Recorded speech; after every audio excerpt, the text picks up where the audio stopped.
Thank you for tuning into the Psychology Is podcast. I'm Nick, and today I'm here with Dr. Chris Ferguson, who is a clinical psychologist and professor of psychology at Stetson University in Florida, and the author of 3 different books, including Suicide Kings, as well as How Madness Shaped History, an eccentric array of maniacal rulers, raving narcissists, and psychotic visionaries. And then also Moral Combat, the cleverly titled book Moral Combat, a play on the video game title Mortal Kombat. And the book is about why the war on violent video games is wrong.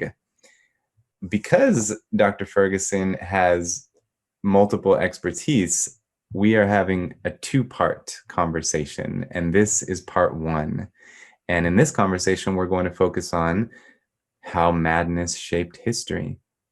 So, how are you today, Dr. Ferguson? Yeah, no, thanks for having me on today. This is super awesome. So things are mostly good. It's the summer. It's the summer in Florida, so it's hot, but lots of pool time and yeah, classes are out for the most part, so that's always kind of nice to try to get some other things done. But yeah, things are good. Right. Do you teach over the summer?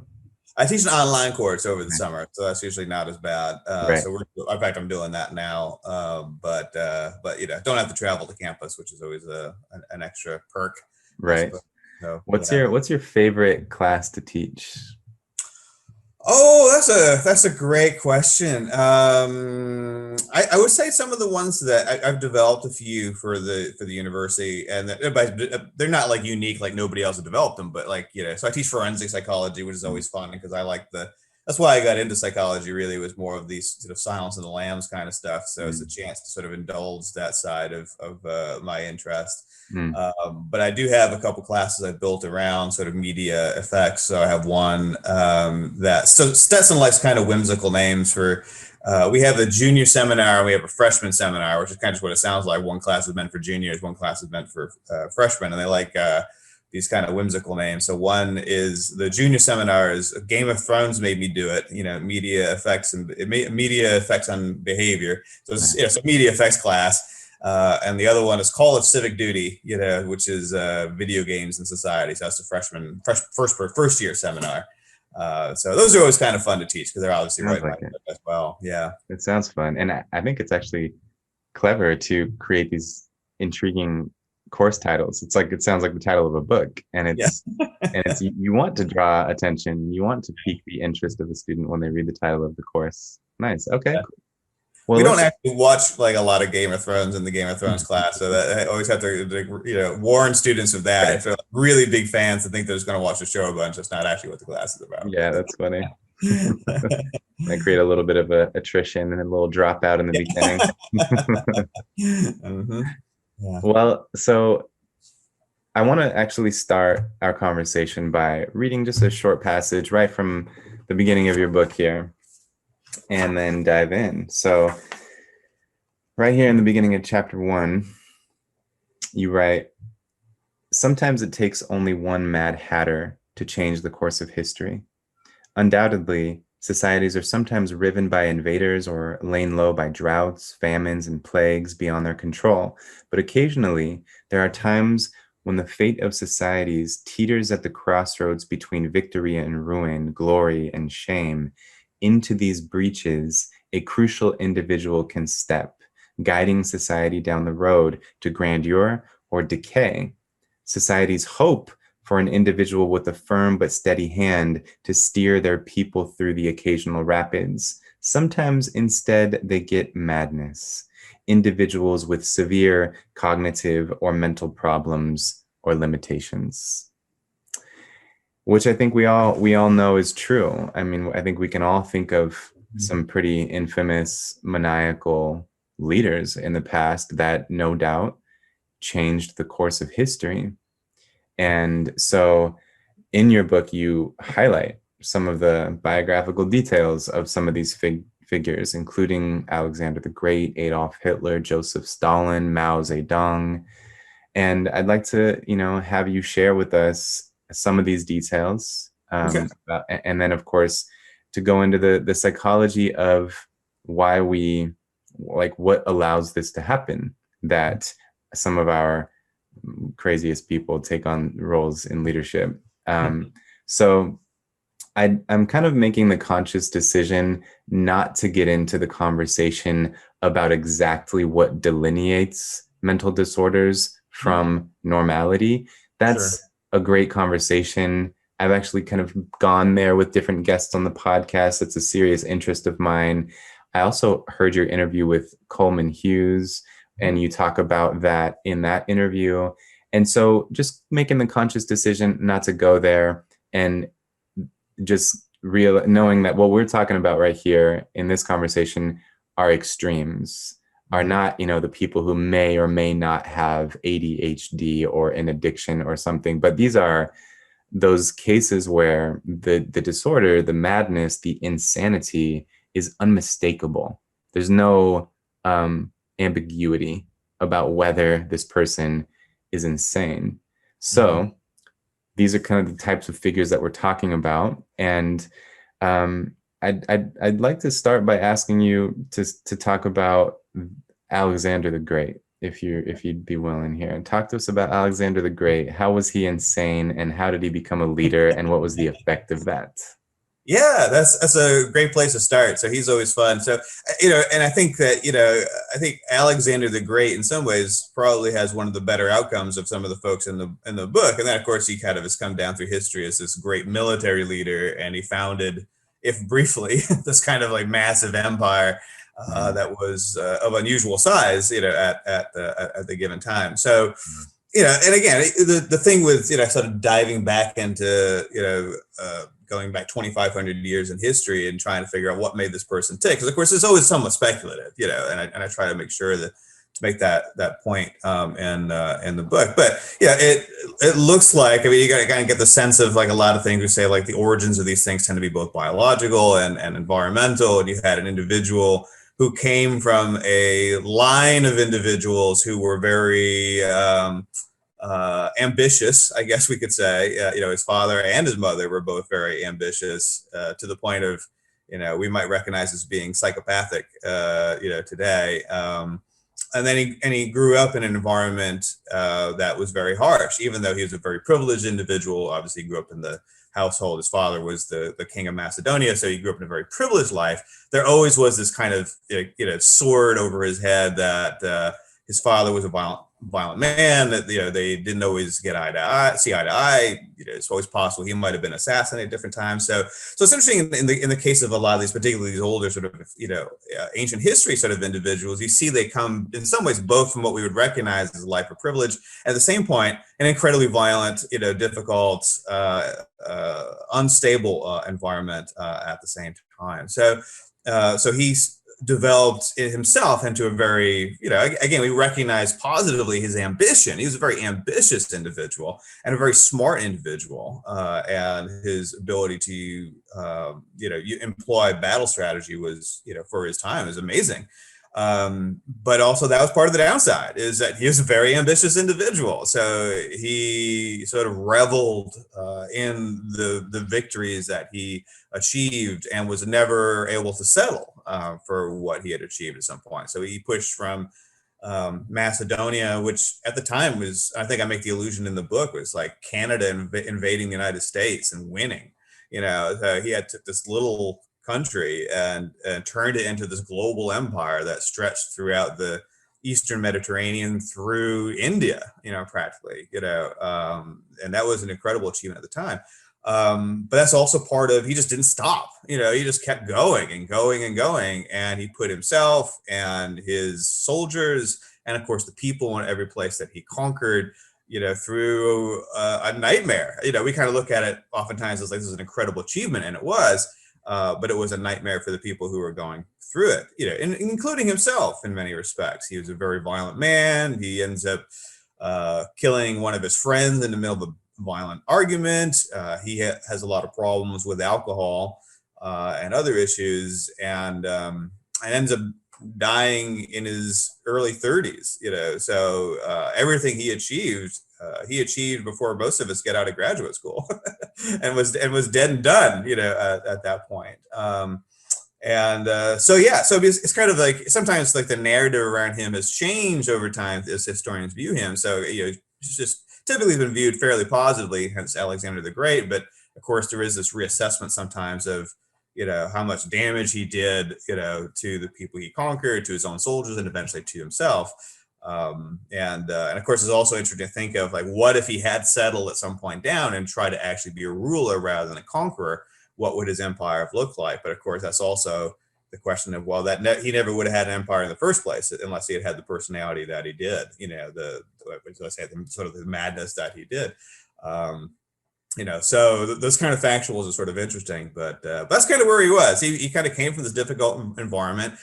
It's probably not unlikely that there were some genetic contributions to his personality, but he became basically a raging narcissist, and treated people in his life accordingly. He was a very smart one, but that's kind of where he was at, and that's how he lived his life. And so, it's interesting, like you were just saying, the reassessment of history, and how when we are in our current moment in time, looking back far in the past, it's easy to recognize things as being insane when at the time it was actually somewhat normal, especially given the violent, chaotic nature of most of human history. Like, for example, him killing his friend in a violent argument, I'm sure that, people reacted strongly to that, but I have a feeling that it wasn't quite seen as extreme as we would see it now. yeah. And so this is kind of just jumping ahead to a question I was going to ask at some point, but do you, in your assessment of our current day affairs, do you foresee historians in the future looking back on this time and gauging something as more insane than we see it now? Yeah, I mean, I think we see our current times as pretty insane, but yeah, I think that probably, yes, almost certainly, yeah. Well, the thing is, of course, we tend to judge history through our own current moral lens, Right. which is also part of sort of like the culture wars kind of stuff that's going on right now. Is what do we do with the founding fathers or people who Right. were like Columbus, whatever? We used to think we're good, now we think they're bad. So how do we kind of evaluate people, differently, or keeping that in mind? And it does kind of help if you're judging someone to kind of consider, what was kind of the norm back then, and again, it doesn't necessarily excuse everything that they did necessarily. So murdering someone in a drunken fit is still murdering someone in a drunken fit. But he never nobody arrested him, Right. Everybody did it. So there definitely was a different, sort of moral worldview. The humanism, that's the way we think of it today. The idea that people have basic value just wasn't a thing anywhere, in the world for the most part. And so the idea that if you had the ability to do so, that you shouldn't invade another country and take them over, just was not in anybody's moral calculus at that time frame. It just, nobody thought it was bad for you to invade your neighbor. So, today, the idea the United States would invade Canada, which we did do back in the early 1800s, is unthinkable. Like, first off, we probably don't want it, but but even if we did, that would be incredibly immoral. But throughout most of history, that's what everybody did. It wasn't like an American thing or a Western thing. It was the whole world did this. So now we're kind of going back and reevaluating things that happen in history through a 21st century moral lens. In some ways, that's fine, because I think we can still learn moral lessons from it. But sometimes it distorts what we think we know, particularly if we kind of focus in on, I think what's happening kind of on the left is everybody's kind of focusing in on American history. And deservedly so, sort of pointing out some of the negative things, the horrible things that have happened in American history. We should do that. But we sometimes forget that everybody did this stuff, that even coming out of the 18th century, in some ways, if you really want to look at the United States from the 21st century lens, it looks bad. If you want to look at the lens of everybody else in the 18th century, it looks pretty good. So that's sometimes what you have to kind of keep in mind is it's fine to sort of judge things by the idea that we've advanced morally, hopefully we have. But it's also important to have some kind of context and humility and understanding that just some of these things just weren't on anybody's radar 200, Right. 2,000 years ago. And the reality is that yes, people 1,000 years from now, assuming we haven't cooked the planet or something, that's something to completely ruin everything. We'll look back, and who knows how they'll judge us. They may either think that we're doing horrible things, or that we got too soft, perhaps, and this idea that you shouldn't invade Canada. Well, you should have. It was right there, and you actually would have had more stability, perhaps. I'll say, yeah. So people's perceptions of how things should work will and do change over time, and that's where, again, I sort of counsel this idea that we should have a little bit of humility when we look back on people in history, Right. and recognize that had we been born in the 18th century or the 15th century, or the 200s BC or BCE, I don't think we would have been better people, than some of the people that acted back then.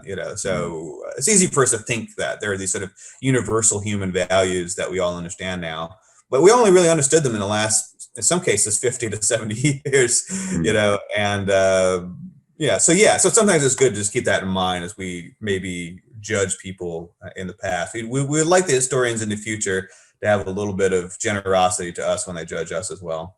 Right.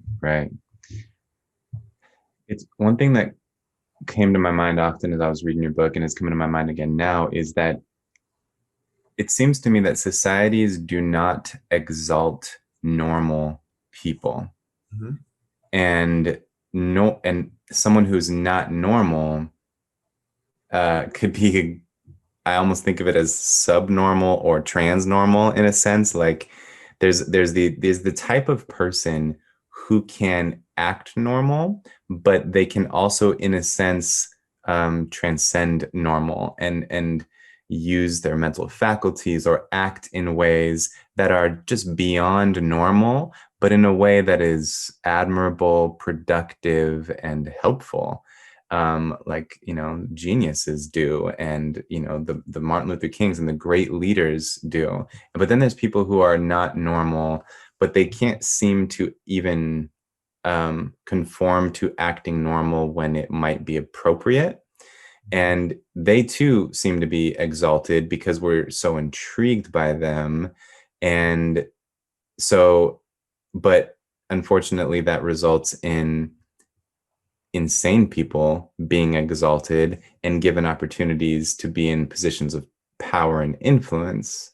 So that's just a comment, a reflection. But the question I want to really dig into with you is the question of like the morally neutral nature of intelligence. So many of these people you talk about, you describe accurately as highly intelligent people, incredibly strategic, interpersonally intelligent, and yet they ended up killing massive numbers of people. So they were morally, bankrupt and just deranged. So I'm curious to hear your reflections on intelligence and morality. Yeah, that's a great question. So yeah, they do seem to be completely uncorrelated. I think we can say that. Yeah. So I mean, intelligence is, the way that I would define it. I know there's a whole big fun, issue of debating what intelligence means, but just for today, I would say it's basically a capacity to learn, right? Mm-hmm. There's the ability to take information in and use it in a practical, kind of way. So it's obviously a good thing. You want it, and again, we could have this kind of argument about what it is, and Mm-hmm. but I'm not terribly convinced by the argument that it doesn't exist and that we don't need it, sort of thing. So I think it does exist, and you want more than, it's like a lot of things, you generally want it if you have the chance to get it. And it probably does predict a lot of positive outcomes. It's not the only predictor, but it probably predicts, job success and academic success and stuff like that. I seem to remember hearing somewhere that actually predicts longevity. I don't know if that's true or not, but I have heard that. But yeah, I mean, but it's like, it's a tool, right? So it's like any other tool, it depends on what you do with it. It's like a car, right? It's useful. You want one probably in the United States at very least, unless you live in New York City or something like that. But you want it. But then there's also the matter of what you do with it. Do you use it responsibly, or not? Do you drink with it? Do you drive 100 miles an hour down the freeway, stuff like that? So yeah, so what has happened is that, in histories you have, not everybody who's, in the book is necessarily a genius. There are a few folks in there that are not, but certainly in terms of like the people who took control, if you will, whether we're talking about like Alexander the Great or your Hitlers or your Maos, or individuals like that they were clearly intelligent individuals. They could absorb incredible amounts of information, and they used it towards a goal, but is it a goal that we would now recognize in most cases being murderous in those situations? That was a very negative goal.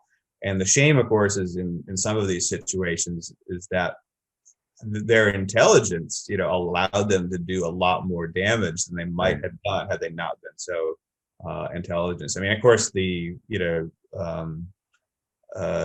everybody's sort of favorite example is Hitler. That he took, certainly a powerful nation, but one that was struggling in the early 1930s, and certainly was militarily not on the level of other countries around it. And despite the fairly numerous shortcomings of 1930s Germany, was able to turn it into a world-class military superpower, and made decisions, at least initially in the beginning of World War II, that most people thought were dumb, and he went with these decisions anyway, and actually they turned out to be pretty brilliant, at least for time. And of course, eventually his decision making fell apart. But you kind of think of where Germany was in, say, 1932, and then look at it where it was in 1940 or so, and it's actually really remarkable what he achieved. Or even 1938. I mean, you look at, he had absorbed Austria and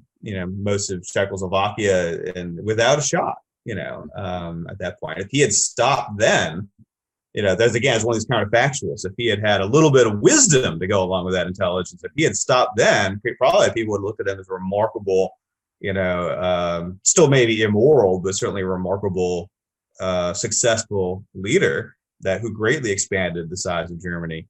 But of course, the person who took the risks that got him to 1938 was still the person that would keep him taking the risks that would get him to 1945. So you can't separate those two individuals out to say that. But yeah, absolutely. I mean, of course, it's being in psychology or academia, you can look around and say, well, academia or intelligence doesn't correlate with morality necessarily. That you can see a lot of people who are very intelligent in their own lives making decisions that are not good faith, that are not based on any kind of ethical or moral decision making.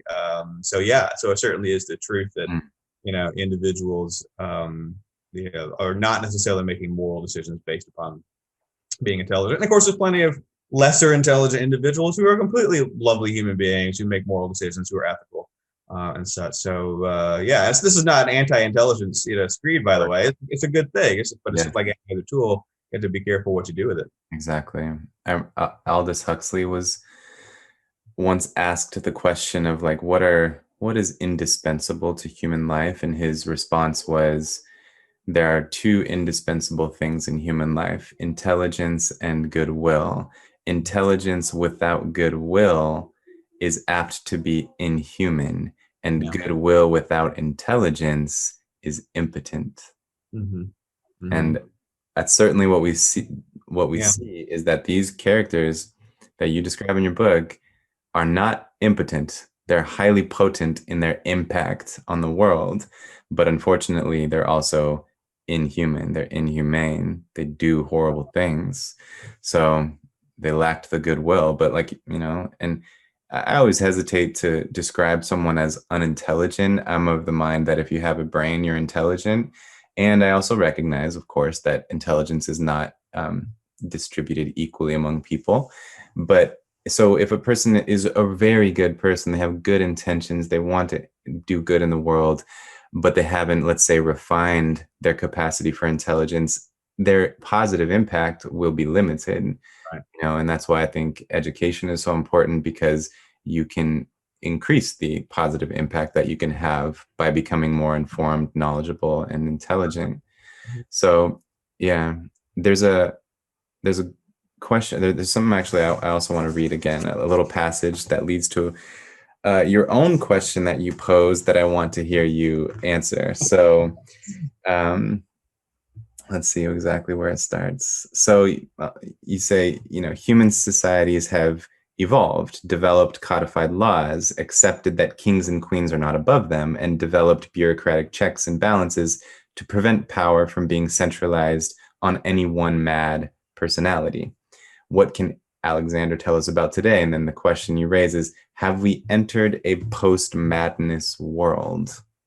So in your assessment of the world and of the leaders that occupy positions of power, have we entered a post-madness world, or are we still seeing mad people, insane people in leadership?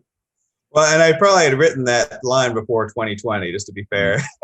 So 2020 was a rough year, to be sure. So, well, I mean, I'm kind of like hinting that the other kind of famous quote is this sort of, I'm going to mangle it, of course, because that's what I do.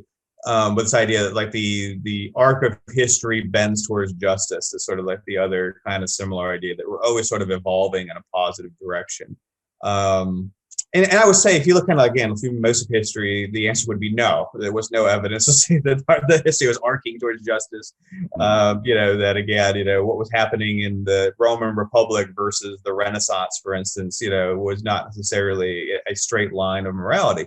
What has seemed to happen is that this sort of philosophy of humanism evolved in mostly in Europe, beginning in the early Renaissance, and that eventually spreads. That's why we have this idea of like humans have inherent value, which is a fairly new worldview. That was an innovation, if you will. Most people across time didn't particularly think that, and even in some parts of the world today, people don't necessarily embrace that. So that philosophy spreading and becoming part of sort of constitutional governments and stuff, seem to put these kind of like brakes on real madness. And you can look at that, in comparison to like ancient Athens, during the periods where it had, democracy. So it had this kind of, representative, or it had this sort of direct democracy. It wasn't, obviously some tiny percentage of male adults were allowed to participate in it, but for those individuals who were enfranchised, it was a representative democracy. And I use it in the book as an example of a culture that went mad, because democracies actually are prone to going crazy. And that's basically end up with mob rule to some extent. And that's largely what happened during the Peloponnesian War with Athens, is they careened from decision to decision because they just get panicky about it, and a lot of those decisions ended up being pretty bad, and in some cases murderous. They would execute people that they thought were undermining the war effort and stuff. And so what we have is this evolution of this kind of constitutional republic, which basically the idea of a constitution is that you have these sort of as we say, inalienable rights. The majority can't take away rights from the minority, at least in theory. That's how it's supposed to work. So we can't, 75% of the United States can't decide, you know what, screw Texas. We're just going to nuke Texas. We're done with Texas. They're so arrogant with all their commercials where they keep talking about how Texas is great and stuff. We're just going to flatten the whole thing. You just can't do that. The Constitution prohibits that. I mean, that's a very extreme example, obviously, but but theoretically, you could do that in a lot of previous societies, including democratic ones. Athens could vote. Some island that was a tributary to Athens, we're just going to massacre the island, teach a lesson. They could vote. They could do that. Historically. So. I think because of that, that's put this kind of like brakes a little bit on this concept of madness. But we're also seeing, I think, in these last few years, both how that has worked. So one of the things I think has been remarkable, and I'm fairly centrist, so I see issues with both the right and the left in terms of madness today. I think what has been comforting is to see how much this system has worked over the last few years to prevent complete breakdown of society, if you will. I totally get these past few years have been rough. I'm not going to downplay that, but they could have gone worse. And they didn't. So there has been this kind of stress test, if you will, on the American system, but it's continually under stress. So it's still under stress on both the right and the left, and we'll see how it holds, over time. So there is that sense of yes, the system has held together so far, On the other hand, I will also say that I have been impressed by the capacity of a lot of people to be mad, to be truly mad, and as a society for us to go mad. And again, watching sort of both sides of these culture war debates, you can pick on different things, QAnon or whatever else from one side or the other. Like, intelligent people, they're not dumb, they're not acting in bad faith for the most part. They're smart people, think they're doing the right thing, and they've embraced a totally Looney Tunes worldview and want to enforce it, on everyone. I'm not trying to pick on the right, by the way, because you can say the same stuff about, wokeism or whatever on the left is in some ways kind of the corollary, to some of that. So it has been on that side sort of depressing to watch, in some cases firsthand, people I know, like, respect, who have PhDs, who are smart, intelligent people, behave like the mob, on both right and left. And I don't know where that goes. I mean, it's definitely, I would say, the worst it's been during my lifetime, at least as far as when I was old enough to pay attention to the news.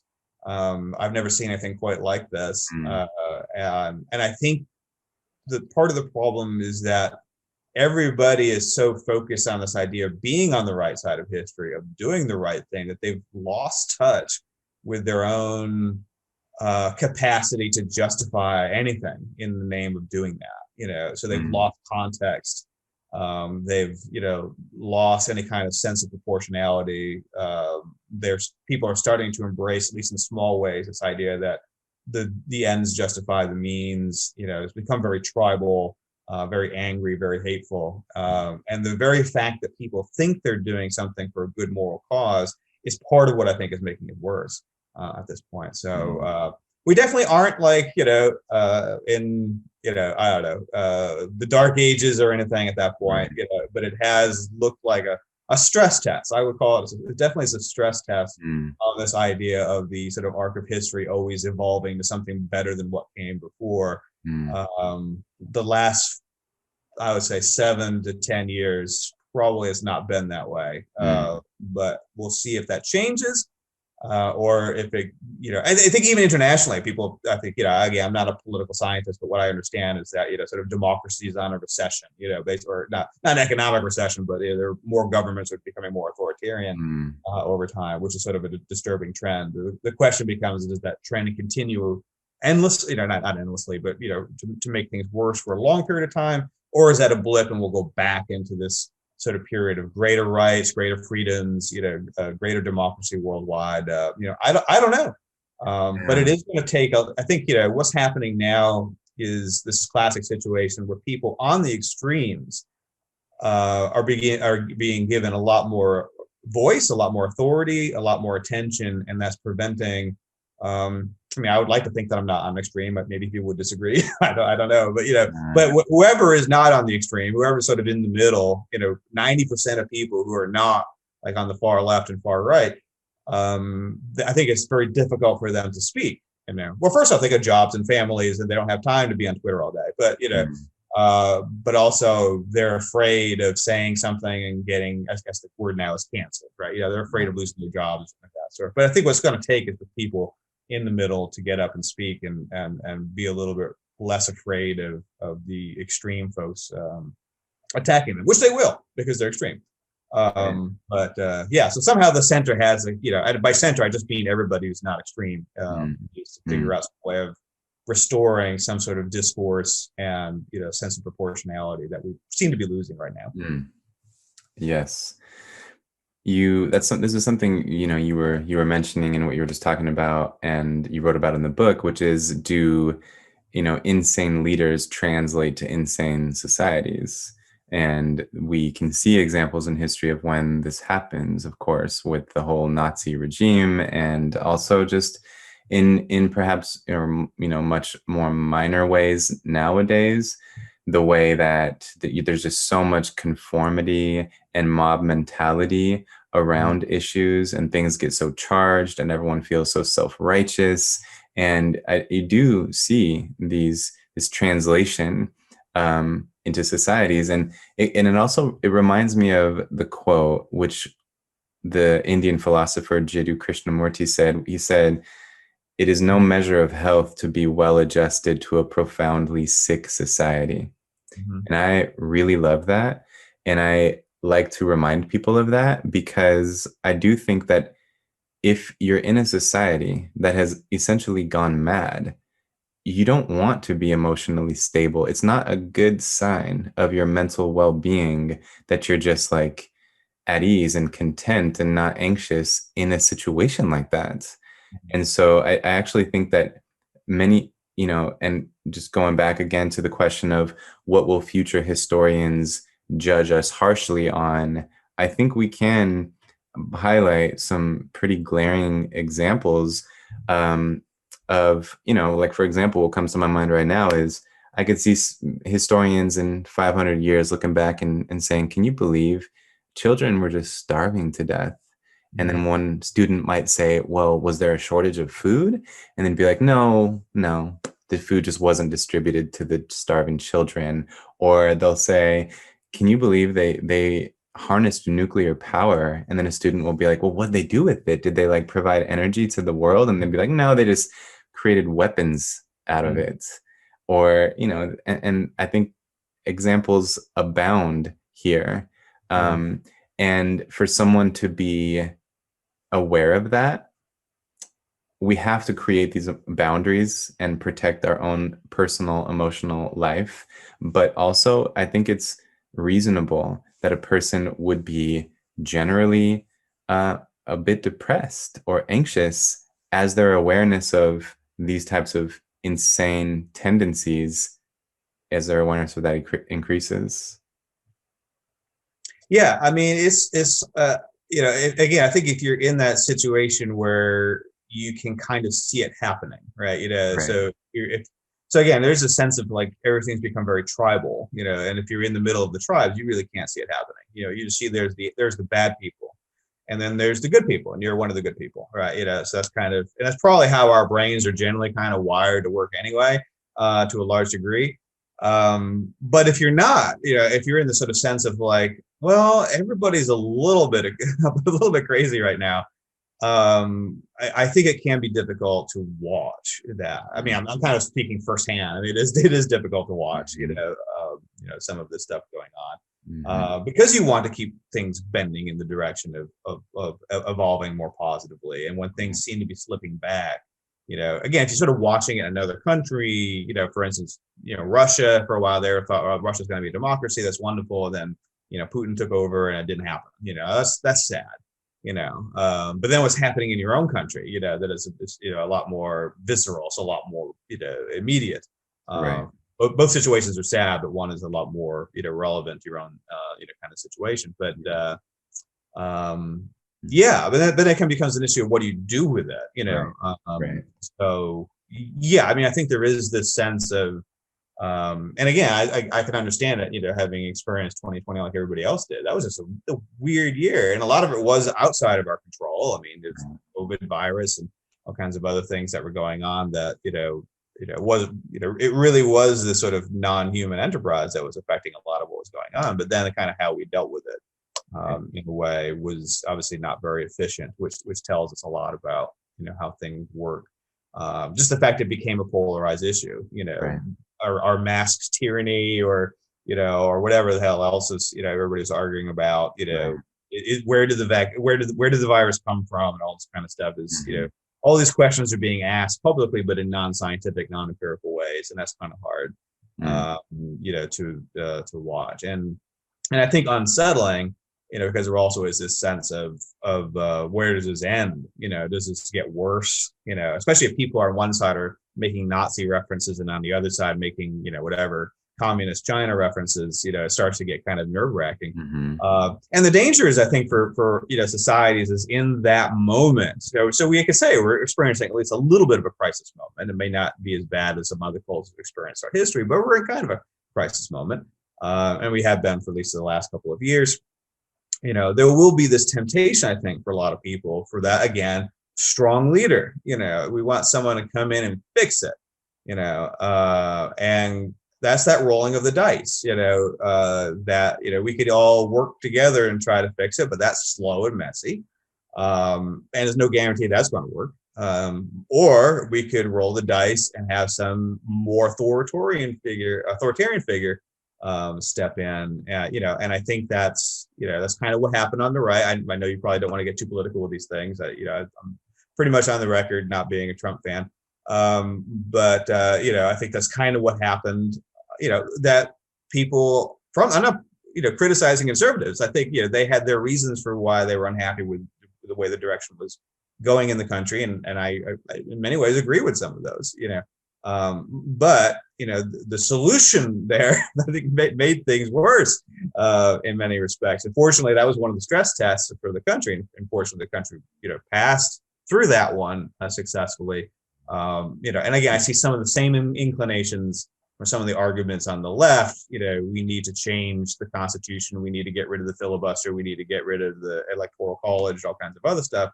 And that all makes me nervous too. What was it? I saw somebody online talk about that the Democrats should get rid of the filibuster when they're in charge of the Senate, and then bring it back just before they get voted out. It's just like, oh my God, no, that's a terrible idea. And it wasn't like a politician was saying this. It was just like a regular person, but it's that kind of mentality. Like, right. Somehow we can jury rig the system to always be in our favor, and it will never backfire in our face. It will backfire in your face. And if you sort of endorse these types of dirty politics, if you will, you'll get politicians that will do it, and they'll increasingly, the power will not flow down to you. The power will not flow down to marginalized communities, if that's who you think you're helping. The power will flow up to those people who are willing to do those sorts of strategies in order to gain power. It'll always power will always go in that direction if you give it to politicians, never down to the people writ large, or not down to marginalized communities, and not down to people that are impoverished or indigenous or whatever else is happening. So it is uncomfortable to watch smart people. These are smart people, endorse these radical change. I think sort of the comment on the left you hear a lot now, sort of endorsing this stuff, and realize that radical change is. I can't off the top of my head think of an example in history where radical change worked. It usually ends up in something much, much worse. And that's just the truth of it. That's frustrating. I get it. People want big changes, but working slowly, incrementally within the system tends to come up with better outcomes than trying to jam something through without thinking of it. I can hear kind of the voice of the devil's advocate in my head now. Go for it. Yeah. And I suppose that in his, like, I suppose like the Civil Rights Act comes to mind, that I guess you can argue that was a fairly radical change and objectively a good thing that made life better for everybody, I would say. Yeah. So I suppose if we can identify objectively immoral conditions that would call for radical changes. Yeah. So that comes to mind. But I also see what you're saying. And I also see how making it possible for a leader or a party to make radical changes without the consent of the people could be disastrous, and has been disastrous in the past. Right. Yeah. Well, I mean, I think the other side of the civil rights movement is you can say that it actually was in many ways way too slow, right? You kind of think, the massive lag in time between the end of the Civil War and, the civil rights movement, basically 100 years later. That was an incredibly slow process. So I also want to make sure I'm not saying that that's lovely either, that we just like deprive people of rights because we don't want to go too fast. Right. I mean, that's definitely not what I'm advocating for, either. But, the actual, process of civil rights, was about a 10-year period. It was the 50s and 60s, before it really kind of came into its fore in the late 60s under, LBJ. But I also agree with you that was like an unambiguously, I mean, there's always some people going to deny that this is a big deal, that, but I think, it was an unambiguously obvious problem. There were clearly separate laws, the separate ways people were treated in society at the time. The argument wasn't whether really that was true, it was whether it was good, and that's, this kind of like, again, humans are always capable of constructing arguments for why their worldview is the good one, but in terms of like, was there segregation, that was an objectively true thing, measurable. nobody denied that was, in place. Yeah, so there are always, these kinds of exceptions of things like that. But you definitely want to be wary of the problem that then comes is, and I see this in science too, is once you get like one of these exceptions that things, kind of went, we agree, like, a 10-year process for civil rights was probably pretty quick, between the 50s and 60s, and resulted in a massive positive, right? That we all would, again, sort of unambiguously agree about. And the temptation becomes then to compare everything we want to do today to that, and say, this is just like the civil rights movement, and then everything becomes that thing. And I see this in science with cigarettes and lung cancer. So everybody thinks their field of study is cigarettes and lung cancer. This is just as important as cigarettes and lung cancer. This is going to be as groundbreaking for public health as cigarettes and lung cancer. I've seen it in video game research. That's how I got involved. People comparing that to cigarettes and lung cancer. So I think you have to resist that temptation as well, because you actually can get this kind of like weird backfire effect where people's temptation to be the next LBJ, if you will, or be the next civil rights advocate that, is, going to make them, clearly a martyr for history, or whatever we want to think of it as, is going to lead them to radically bad decisions. So for every civil rights movement, there are, I don't know how many, a dozen French revolutions, cultural revolutions, Bolshevik revolutions, and so on and so forth. So that is the danger of radical change, if you will. I mean, sometimes you might say, yes, it is necessary. Sometimes a big problem comes up and you just got to fix it today. You can't, maybe global warming is an example of that. If we're going to hit a crisis point in 10 years, we only got 10 years, and I'm not saying that's true, by the way. I want to be clear. I don't know anything about climate change.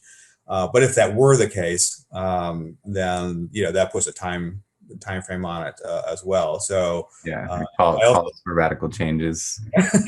Yeah. So sometimes it might be necessary, but my point is more that people is to resist taking on that sort of moral mantle, if you will. People will be tempted to think anything that they want to do needs this sort of change, and again, sort of like the history of it is it tends to result in many more disasters and the handing of authority to people that we may not have wanted to hand authority to. And again, I would say easily, dozen or so or dozens of examples of that turning out badly for everyone that turned out well. That's the rolling of the dice, right? That's the whole same thing with an authoritarian. You can roll the dice, and sometimes you end up with this benevolent dictator, if you will. More often than you don't, is the truth of it. So, yeah.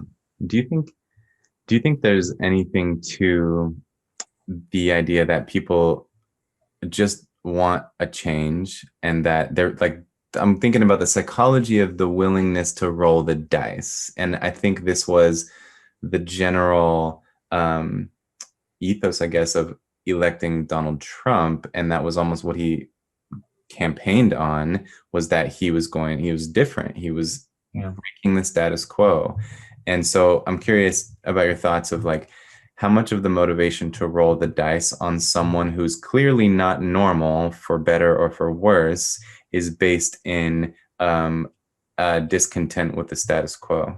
Yeah. Oh, absolutely. A lot of it. Absolutely. Yeah. So yeah. And of course, that's another example of, a radical change, if you will. He was a radical change, and some people probably would still say that it was worth it. I mean, we have a conservative leaning Supreme Court at this point, and some people might say like those 4 years were worth getting that, but the question again is at what cost, necessarily. But yeah, you definitely tend to see people's willingness to sort of, roll the dice, if you will, when they feel discontent, when they feel that they're losing control over society, and when they feel like they're not being heard, and when they feel like they're being shamed. Yeah, so those are kind of like the recipe for let's dwell on that for a second. So say that again. When they feel like they're losing control. They're discontented, they're they perceive themselves as losing control, because we can argue whether they really are or not, but they perceive themselves as losing control. They do not feel heard, so they feel like the politicians aren't paying attention to them. and they feel shamed. In other words, they're being told that they're terrible, and such. So the more you rely on those sorts of, or the more that sort of scenario evolves for a certain group of people, the more agitated they will become. And the more willing they will be to embrace a quote unquote strong leader who will promise to fix things, for them. I think the challenge we have right now is that, a lot of people on both sides feel this way, so you can kind of look at race politics, for instance, the United States, that a lot of people in minority communities feel like they're not being heard, that they're not taken seriously, that they're being told that they're more negative than the majority population. That's that shame that's creeping in there as well. But on the other hand, particularly poor rural whites feel the same way. They feel like they're being told they're a basket of deplorables, and that nobody's paying attention to epidemic levels of suicide and opiate addiction in their communities, and they're being if they try to talk about it, they're told that their views don't matter and stuff. So you end up with increasing segments of the population that all feel like they're sort of the victims, if you will, of a political system that is not working for them. And at the moment, our political system is kind of putting them against each other, right? So there's the Democrats that's that classic line from Hillary Clinton, it's the basket of deplorables, right? Whereas the right, has a history of race baiting, right? The sort of idea of being sort of tough on crime or whatever else, sort of creating these stereotypes of racial minorities. And so you can turn people against each other based on race, gender. Usually they try to avoid class because that's probably the unifying element to a lot of this. But, so there is a sense of trying to, again, I don't know how much of it is intentional necessarily, but that does seem to be the way that a lot of sort of elites, function. There's this whole idea, there's a book by Michael Land about the new class war, and it kind of makes this argument that sort of elites, if you will, the managerial class, I think is what he calls it, which includes academics, by the way. But that, there's kind of this, whether it's intentional or unintentional sort of method of dividing everybody in the sort of the middle and the lower classes against each other. So they're always, they're always working against each other, whether it's because there's race issues or gender issues or whatever else, red versus blue, all that kind of stuff. Where the winners of that are always the people that are the elites, if you will, that they can play that game and maintain their control. The more it's a divide and conquer, the more you can divide people. Yeah, the more you can maintain control over them. And I've become sort of sympathetic to that worldview, that I think that, I think if you kind of look at, poor, or indigenous people or people who are struggling in marginalized communities, whether they're, Black, white, Latino, etc., that in some ways they have, again, I'm apparently part of this managerial class, so maybe I'm naive here, but that there's an argument they have more things in common. They would all benefit from healthcare. They'd all benefit from, access to good-paying jobs, well-paying jobs, and getting them to hate each other based on race or that kind of stuff is stupid. So, but if they actually came together and saw that despite their differences, they actually had many things in common, then they might actually turn on this managerial class. And that would be a problem for them. At least that's the argument is one particular book that I thought was pretty interesting. That's a strong argument. I mean, it certainly rings true to me. And it's interesting, that academics are included in this elite class, because I see why in a sense. And I also perhaps would add the qualifier that academics are like the broke elites, because relative to the wealthy elites. Yeah. And in that way, I think class is, like you said, unifying. And in that way, even as an academic, I would feel much more connected and relatable to people who are in my same economic class, even if our education levels are different, than I would feel to, the Jeff Bezos of the world and the wealthy elite. So yeah, that's interesting. Well, I don't want to cut this short, but we have our part 2 of our conversation, and perhaps some of the topics that we're covering now will spill over into that. For people who are listening now, I just love you and I appreciate your attention and that you want to listen to these long form conversations. I appreciate it. And I hope you tune into part 2 of our conversation on the impact of violent video games, what people think it is and what it might really be. So, Dr. Ferguson, thank you. And I am excited for another conversation. Fantastic. Yeah, this has been a lot of fun. I appreciate you having me today. My pleasure. If you like this video and you want to see more, please subscribe.